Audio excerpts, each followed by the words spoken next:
সজনের শাক বড়ি দিয়ে, কালো জিরে রসুন দিয়ে, বড়িগুলো হাতে করা।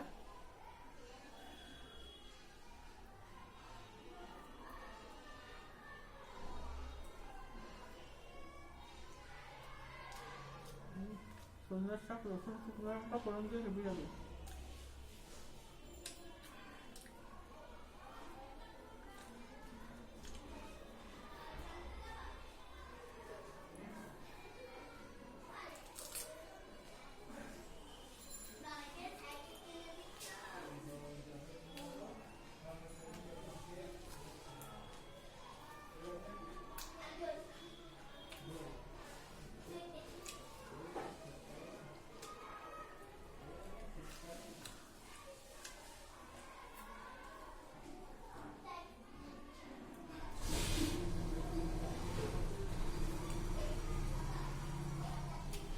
এটা এঁচড়ের তরকারি, চিংড়ি মাছ দিয়ে এঁচড়ের তরকারি হয়েছে,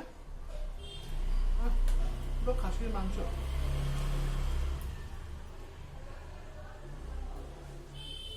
লেবু, পেঁয়াজ, সেদ্ধ মাখা, গাজর আর আলু, আর দেশি পুকুরের রুই মাছ, রুই মাছের মাথা। এটা বড়ি দিয়ে করেছি, সজনের ডাঁটা দিয়ে, বেগুন দিয়ে।